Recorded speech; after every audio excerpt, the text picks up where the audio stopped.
Hey, how you doing, everybody? This is HB. This is Conversations with HB. Honored to be here. Honored to be doing this show with you all. As you all know, we've been chiming into this show here for a few months now and been able to interview just some of the best artists around the United States, just amazing individuals. And as a result, been able to get some great conversation going, whether it be about poetry, the community, about self, about entrepreneurship, about growth. All right. Been able to just do some amazing and phenomenal things here with our time, the time that we get to spend together on a weekly basis. So I'm really honored to be able to have this show, to be able to get these conversations going. New to the talk show whole scene, but been having a phenomenal time. I'm thankful to Larry Witherspoon for making it possible, Tina Michelle, as well as my boy Gerard that's always over here working the ones and twos with me, making it possible. And even my Facebook crew that's chiming in right now, taking a look at what's going on. And being able to stretch out and become more really does mean a lot. And always trying to stay relevant. I've been in the poetry world for 25 years now. So staying relevant after 25 years is not an easy thing to do. It's not something that just happens. You don't wake up and are important to a marketplace, right? You have to do things to be important to that marketplace. So I work hard on a daily basis to stay relevant, to stay important, to stay of value to this market so I could continue to grow, develop, and help other people grow in the process. And it's been a beautiful journey as a result. So today with Conversations with HB, and we got the Facebook Live going while we're doing this, which is awesome. Pardon me, everybody. All right. And with the Conversations with HB and what we have going on today, we're going to actually talk about self-talk. Usually I have a conversation with someone else, but some of the most important conversations you could have are the conversations that you have with yourself. What are you saying to you? How are you communicating with you? Are you communicating with yourself purposefully, or are you just letting it happen subconsciously? Because you're saying something, but the question is, what's the message that you're delivering, and how is that affecting you and the goals that you got and what you want to accomplish and what you have going on? Growing through the phases of life, the phases of business, the phases of entrepreneurship, and definitely the phases of poetry, I've learned a lot on this journey. So many people tell me, man, you're so much older than you seem. You're an old soul. And I've been getting that all my life. But when you live an entire lifetime before you even hit the age of 10, then you do age faster than expected. Been blessed to have some of the spirits of those who've come in before me obviously flown through my veins and feeding my soul. So my desire to read into my scenarios and be analytical and learn and develop has been helpful with that as well. But I could use my life as an example of what it takes and what kind of self-talk are we giving, because so often we're in situations where it's easy for us to think bad about us, to beat ourselves up, to not believe that there's a possibility, there's a hope that we're worth anything, to maybe even believe the talk that other people are feeding into us. It makes that simple. It makes that easy if we're not careful. And what a lot of us don't realize is the things that we say to ourselves can destroy us, could break us down. I was on a conference call with my team, Team New Vision, my entrepreneurship team that I'm blessed to be a part of for the last 14 years. And while we was on the call, we was just talking about how so many of us, because we don't hit a goal, we beat ourselves up so bad, we beat the champion out of ourselves. We beat the winner out of ourselves. No one else is abusing us. It's us abusing us. A lot of times I think, and I want you to consider this, consider when something doesn't go your way. What are you saying to you, right? What are you calling yourself? What are you saying? What don't you feel like you're worth anymore? And realize that when you do these things, when you say these things, you may be beating the winner out of you, may be beating that champion out of you. I talk to you from experience because it was been an interesting journey the whole time. So as a young person, growing up with neither of my parents was always interesting, and trying to find a space to fit. Trying to find where I fall has always been weird. People always think that I'm super socially on point when actually I'm extremely socially awkward, right? In certain party situations and different scenarios, I'm always analyzing and just trying to figure things out, because I really trying to understand people has not been something that happened just automatically. It was something that had to be studied, because didn't grow up with mom. Unfortunately, mom died when I was 2. Suicide. That's a tough go. Dad wasn't there from a really young age, 1. Luckily, we got a chance to reconnect and really build a beautiful relationship later in life, right? But the childhood is what it was. And when you're a child without the mom or the dad, you're trying to figure things out. And you're trying to rebuild your trust for the world around you, and trying to understand what it means to have that unconditional. Even though different family members was there to offer it, it still plays a game on your psyche. And a lot of people can relate to that. A lot of people get that. A lot of people understand how tough it is to deal with childhood drama, even 10 years, 20 years, 30 years after the trauma has passed. We're still reliving it over and over, and oftentimes talking to ourselves as though we deserved it. Some of us still feel guilty for things that happened when we were 10 years old and younger. And so growing through these situations and taking an active role to become better, to be better, to heal, even though we may have a scar, but still heal in a healthy way, to heal stronger emotionally, that is a challenge. That is a challenge. That is not something that goes away. That's not something that stops. That's not something that you give up on. It's so many adult children running around this planet, still dealing with the issues of so many years ago. And the problem is the adult children that still dealing with these issues are having children. So now emotional children are having physical children. And then what? And where does it leave us as a society? What does that leave us as a community? What does that leave us as those individuals that's now emotionally broken, trying to guide and raise additional souls? So I want to just give a few things today that has helped me along my journey, and maybe it could help you as well, right? Maybe it could help you grow, develop. Maybe it could help you work through what you're working through. Maybe it could help you shake off the thing that's holding you back. Because one thing I know is we're destined for greatness. It's put in us. If we got the breath in our lungs, we could do amazing things, but we choose not to. We choose not to be amazing. We choose not to be spectacular. We choose not to be phenomenal. Maybe because we don't know what other people would think. Doing something new, stretching out, right? Failing at something publicly, probably not being the best. I know that's one of the reasons why I held back on even doing a talk show.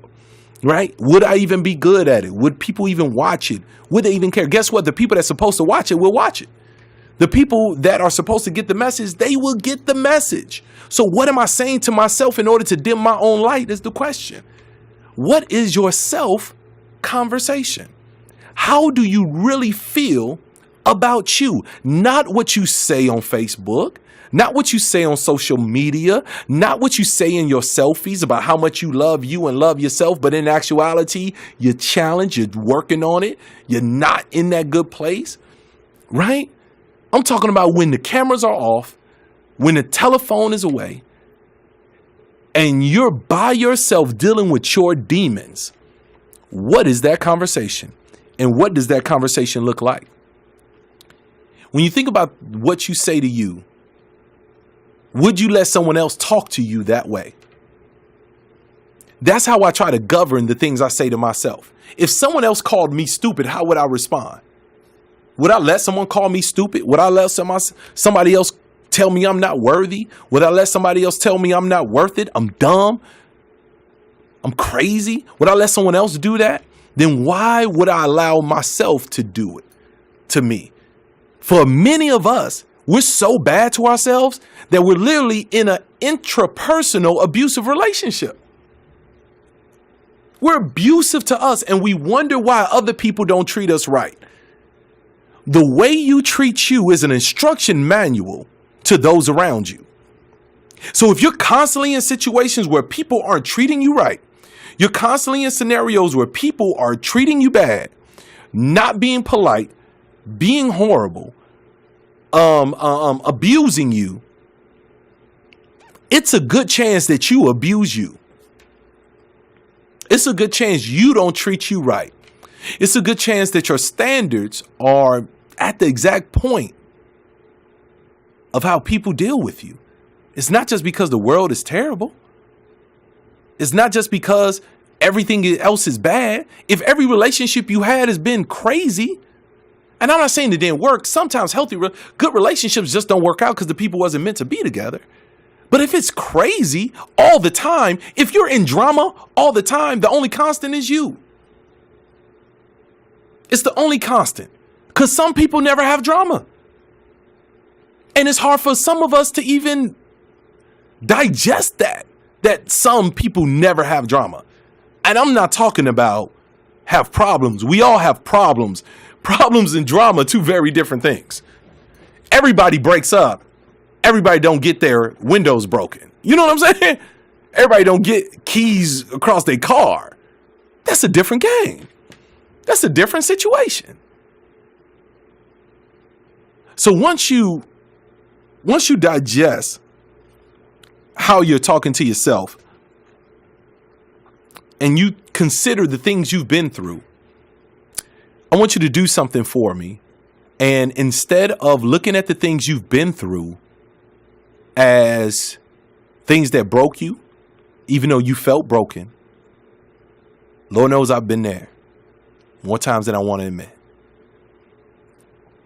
Even though the situation that you've been through probably was the toughest thing you've ever been through in your life, and it felt like it destroyed you. You felt like you wasn't good enough. It devastated your self-esteem. I want you to think about it from another perspective. I'm going to give you another perspective to see it. And I got a chance to share this when I was in Los Angeles, LA, doing a presentation. But consider the worst thing you've been through and consider the fact that you're here now. It didn't kill you. Sometimes we got to break this thing down to the lowest common denominator. And the lowest common denominator is you didn't die. You scarred, you got maimed, you got bruised. Your heart got broken into a million pieces and you're still putting it back together. Please understand you survived it. Because the things that you've been through, there's somebody that did it. There's somebody that has no hope left as a result of that. They gave up on life. And even if they're still alive, they're zombies. They're zombies. Their body's walking around, but there's no spirit inside. There's no soul inside. They're just a shell of what they used to be and what they could be. I've watched it happen to people I love and care about. And on my worst days, and in the moments where tragedy has befallen my doorstep, where hearts have been broken, where the world, sometimes pain is so aggressive, the world gets blurry. And it's hard to even understand the things around you. Hard to see that bigger picture. Things just get so small. I always was able to go back to my lowest common denominator. I'm alive. I'm still here. And if I could just hold on to that long enough, I know things can turn around. I know they can get better. I know I can be better. Because some of the pains are self-inflicted. We got to admit that. There's no way to go through this thing blaming everybody else for the things that happen to us. We got to take responsibility, and not kind of responsibility. Full responsibility. Take full responsibility for everything, because then that's where you hold the power. If you don't take responsibility for everything, you give the power away completely and totally. And I am not going to give my power away to somebody else to fix me. I am my own champion. I am responsible for my joy. I believe in the theory of Atlas Shrugged and the fountainhead. I don't ask no one else to live for my happiness, nor would I live for the happiness of others. Our happiness is our own responsibility. It really is. So now that we kind of wrapped our mind around what it is to deal with our own self-talk, now the question is, what are other people saying to us?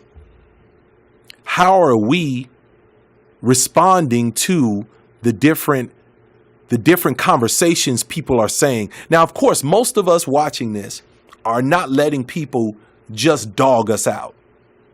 And if you're in a situation where it's just your norm to cuss each other out because you're just angry, you're just mad, please know that that's not normal. Somebody needs to tell you that that's not normal. I don't care what you saw on Real Housewives. I don't care what you saw on any of these reality shows. People who love each other just eating each other alive, that's not normal. It's not okay. Let's raise our standards a little bit, right? So let's assume that that's not happening, though. We still got to be careful for the Trojan horse statements that don't seem like they're hurting us, but they hurt us nonetheless. When you attempt to do something different, I remember I've been doing poetry, like I said, for 25 years. And doing poetry wasn't always, I loved it. It was great, but it wasn't paying the bills. I still had to eat. And the title I'm most proud of is being a father. But as a father, I got to provide. That's my responsibility to make that happen. So having to work a job, and I found myself working with young people, love working with young people, tough situations. I'm from the west side of Chicago, Independence and Flournoy, right?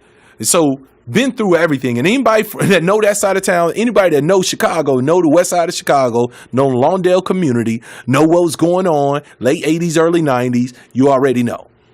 Right? So no having to prove anything in that world, but it gave me an insight, and I was a troubled young person, obviously. Sometimes a troubled adult. I'm working on it. And working with young people, I was just good at it. So I got that job as well. But social services wasn't paying a whole lot of money either. So I found myself in a business model that wasn't traditional. Let's be real, right? It had a network marketing arm to it. People had heard about it before. It's called Legal Shield. I had been in. And I decided to get started with it. And you'll be amazed how many people second guessed my intelligence for getting involved with something like this. And it was like, that stuff don't work. That thing it's a scam, it's a pyramid. And it wasn't just that they questioned the company. They questioned me and my intelligence. And it blew my mind. And so many of them honestly wasn't doing it to hurt me. They didn't want to see me get hurt. Be careful, because that was 14 years ago. And because of that decision, I haven't had a job in over 11 years because I haven't listened to that, right? Because I didn't listen to that. I've been able to put my kids through all the private schools, right? Because of that thing that some said wouldn't work, or that's not what you do. You need to just do what you do. They had me in a box, and that box was poetry. That box was youth work, but they could not see me anywhere outside that box. So I want you to think about the box that people may have you in right now. The thing that you've been spending time with, and you may love it, but guess what? You're more than that too. You're multidimensional. And maybe you just want to try something brand new. Should you be restricted from doing something brand new because you're good at something else? Should you not be allowed to grow, to develop, to become so much more? So many of them, their statements was out of love. Hey, dude, man, you should just stick with what you're good at. Do what you love, man. You a poet. Be a poet. Can you not categorize me? I am a poet, but I'm more than that too. I'm so much bigger than any category you could put me in, and so are you. So be careful and be wary of what others are saying to you and what you're believing in that process. Who have you let define you is the next question. I have two beautiful children that I'm extremely proud of. Quattro, Harold Branch the fourth. We call him Quattro because he's the fourth. And that's my shout out. Spanish. Jesse, my best friends, not here with us no more, right? That's my shout out to my brother. and Ella. Quattro's 12, Ella's 8. Absolutely brilliant. I brag on them all the time. I'm in love with the babies. Love them. Love them. That's why when me and their mom got divorced, we still raised these babies together. Bottom line. Because she's in love with the babies. I'm in love with the babies. And the only way for them to live that good, full life in our perspective, for us, for our situation, was for us to work together. And we've been able to co-parent extremely effectively, extremely beautifully. And I'm very, very thankful to her because of that. And so when I put the babies to bed, because I hold on to them on my worst days. So when things are the bleakest, I'm still alive. And now that I have them, I can always say to myself, no matter who leaves, no matter who don't think I'm worthy, no matter who don't think I'm as good as I act, no matter what the naysayers may say, I got Quattro and Ella. And for me to produce something that beautiful, I can't be that bad. I can't be that bad. For me to produce something so phenomenal, I can't be that bad. And that's held me up on some days. And when I put them to bed, I always ask them, who's better than you? They respond, nobody. I say, what would I do for you? They say anything. But the part that really drives it home, I say, what's the only way that you can lose? And they respond, if only if I believe what they say about me. Never believe your press. Never believe your press. What they say about you is irrelevant. What they say about you doesn't matter. And I'm not talking about just critiques. Be careful if they overpraise you as well. Because if you start to believe you're as good as your fans say you are, you're as good as people who's in the moment enamored by you, you may stop working. You may stop grinding. You may actually believe you're that good. And you need to be proud. You need to have confidence, but you also need to know there's a way to go for all of us involved.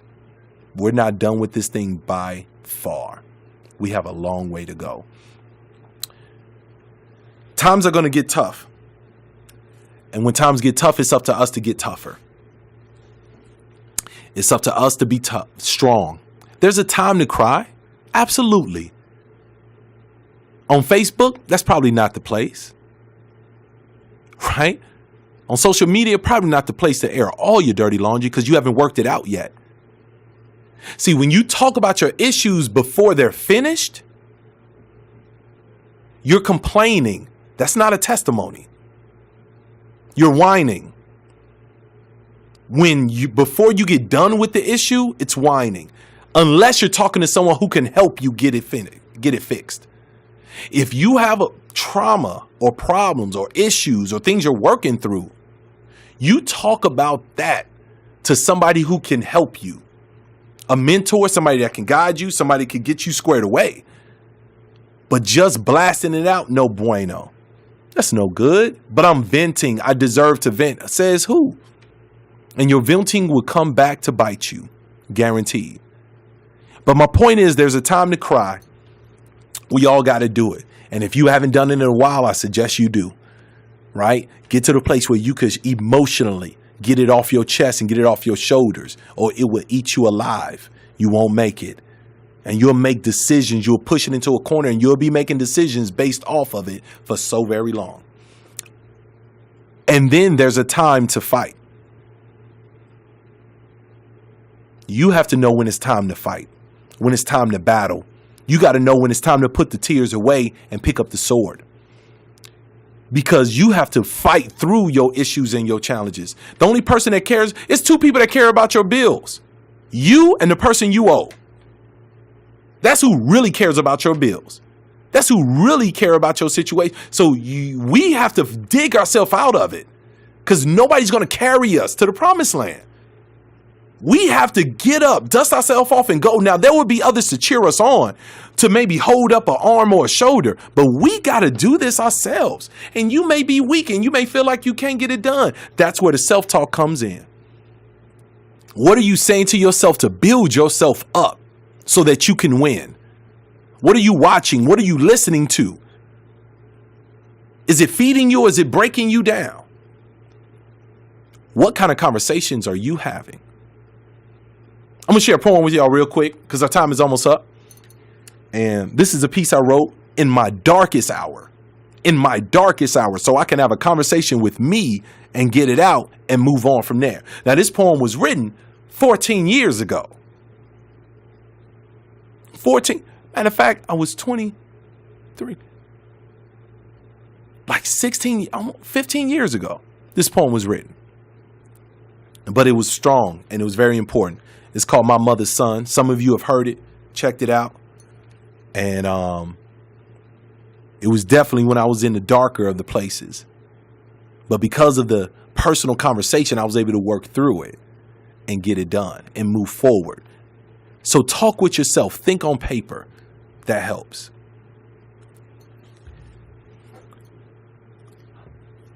Trying to win the campaign as governor of my own state of mind, I rewind time a little over 22 years to the day my mother realized she couldn't handle too many more tears, that life was a scandal and the future held many more fears. Her will to live candle was swiftly dimming. The Grim Reaper stood next to her grinning because they had been fighting for years, and he knew he was finally winning. Like first snow, her emotional downfall was beginning.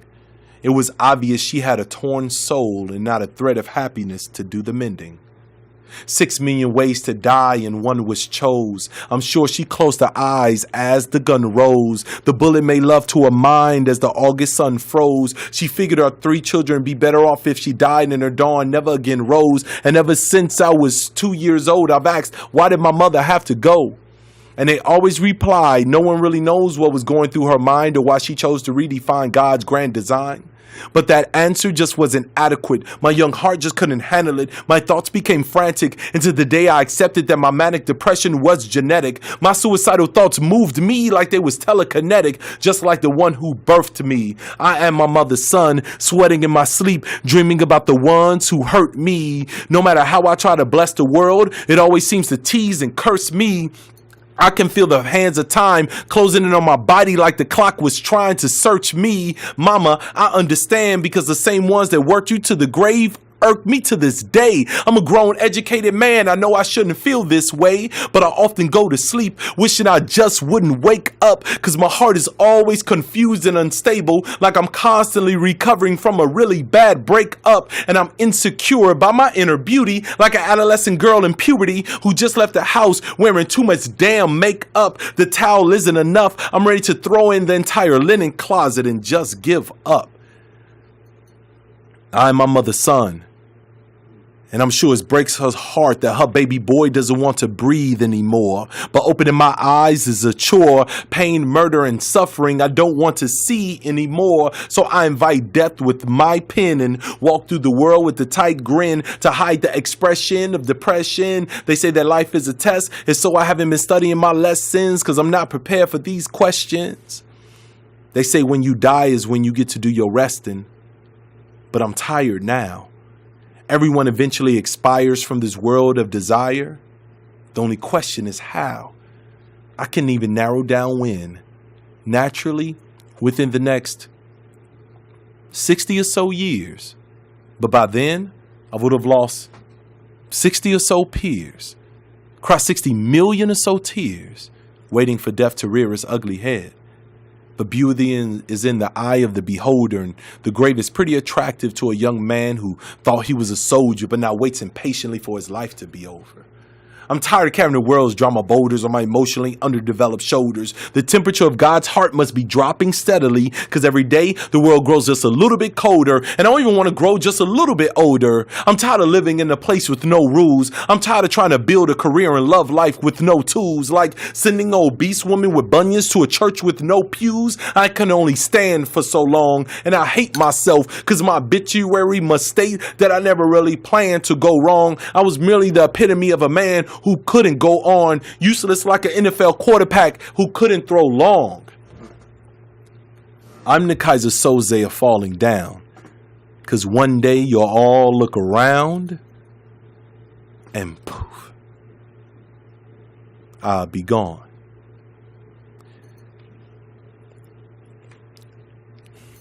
Peace. That's that peace, right? But that was one of the toughest ones I've ever had. Please know that on our darkest days, there's never been a double night. It shall pass. Be strong enough to survive it. Some things you just have to survive until you can grow once you get out of it. Sometimes you just got to get through it with your sanity. I get it, but get through it anyway. Make it through with your sanity, because it gets brighter. It gets greater later. The Job effect is real. So if you lost your love, you lost your money, you lost your job, you lost your health, it could come back 2-3-fold. If you're faithful in the worst moments, if you're hopeful, if you're positive, if you're faithful on the worst days, when no one would blame you for being negative, when no one would blame you for being mad, when no one would blame you for being upset, you still choose to be hopeful, believing, faithful. That's when it turns around. That's when you convince the universe that you actually deserve it. My name is HB. This is Conversations with HB. Hope you enjoyed yourself. You could check this out on YouTube. We will have it on YouTube up later today. Check it out on YouTube. HomeBase Poetry Live. HomeBase Poetry Live Official or HomeBase Poetry Official. One of those two. But that's where these Conversations with HB episodes are put up right there. Obviously, with HomeBase Poetry, you could go to homebasepoetry.com. HomeBase Poetry on Facebook as well as Twitter and Instagram as well. My name is Harold Branch. You're welcome to follow me on Instagram and all that other stuff, Facebook and things like that as well. We're really excited about what we got going on, family. Be successful in all areas of your life. Be healthy romantically. Be healthy financially. Be healthy emotionally. Be healthy physically. Be healthy mentally. You deserve. Be healthy spiritually. You deserve it all. You really do. And the only person that can convince you that you don't deserve it all is you. Thanks for tuning in. See you next time. Peace.